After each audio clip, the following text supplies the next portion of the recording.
उपराष्ट्रपति धनखड़ जी का जो बयान है वो काफी विवादों में जरूर चल रहा है और 24 घंटे से लगातार नेशनल मीडिया पर यह खबर चल रही है।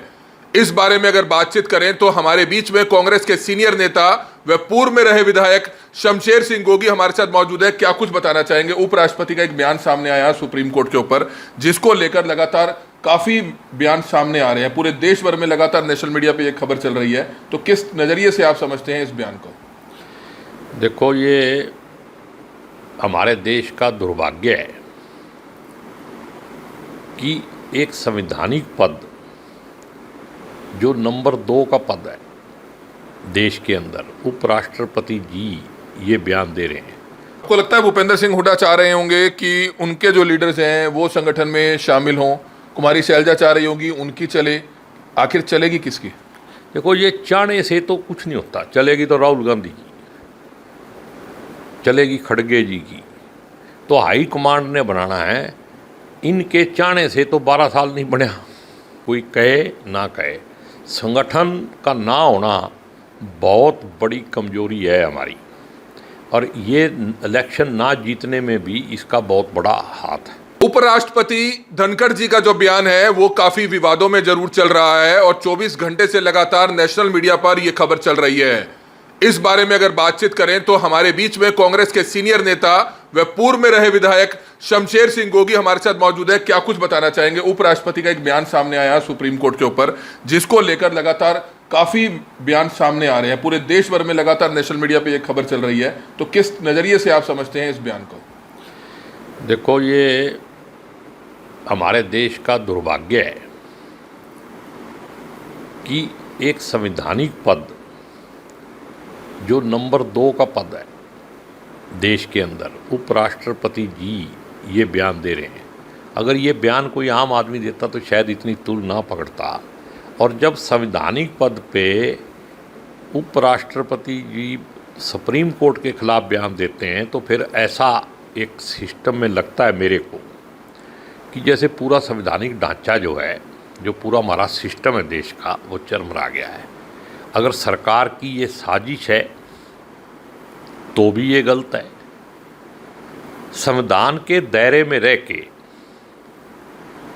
हर काम होना चाहिए, लेकिन संविधान की मर्यादा, अपने पद की मर्यादा धनखड़ जी ने नहीं रखी है, ऐसा मेरा मानना है।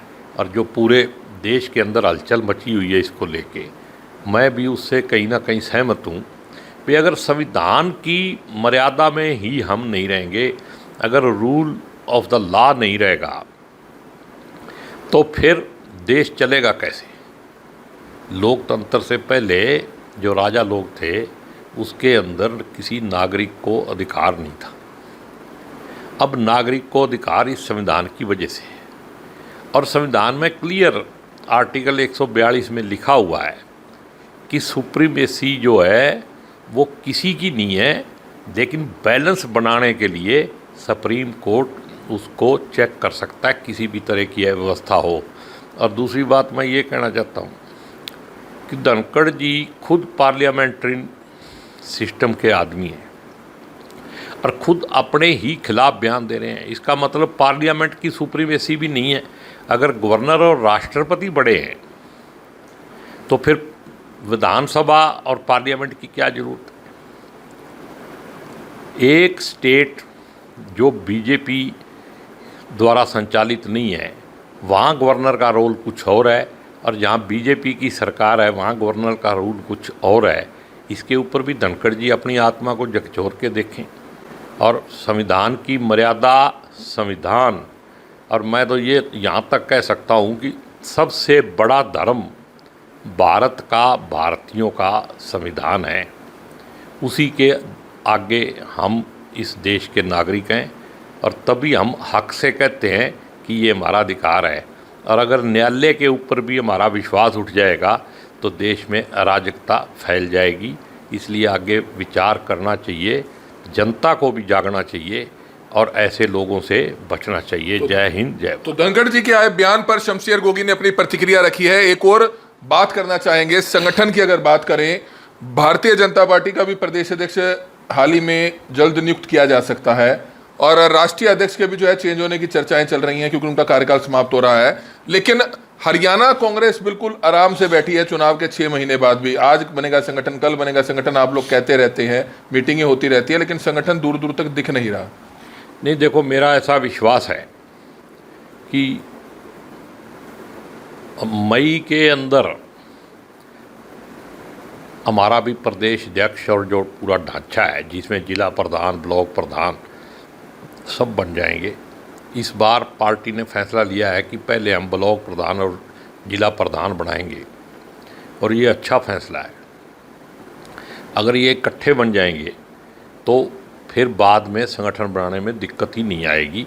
और इसके ऊपर दिन रात कवायद चल रही है।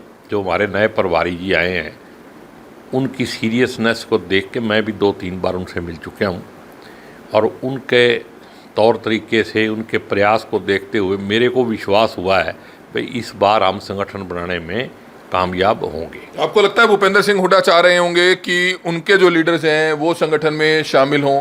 कुमारी शैलजा चाह रही होगी उनकी चले, आखिर चलेगी किसकी? देखो, ये चाहने से तो कुछ नहीं होता। चलेगी तो राहुल गांधी की,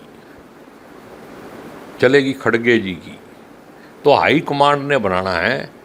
इनके चाहने से तो 12 साल नहीं बनया, चाहने की कोई ज़रूरत नहीं है।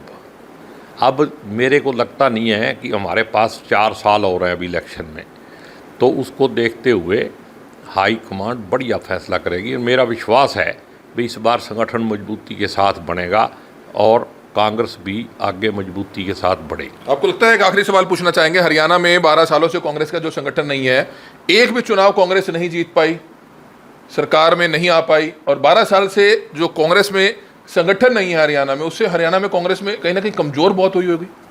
देखो, ये तो कोई दो राय नहीं है, कोई कहे ना कहे, संगठन का ना होना बहुत बड़ी कमजोरी है हमारी।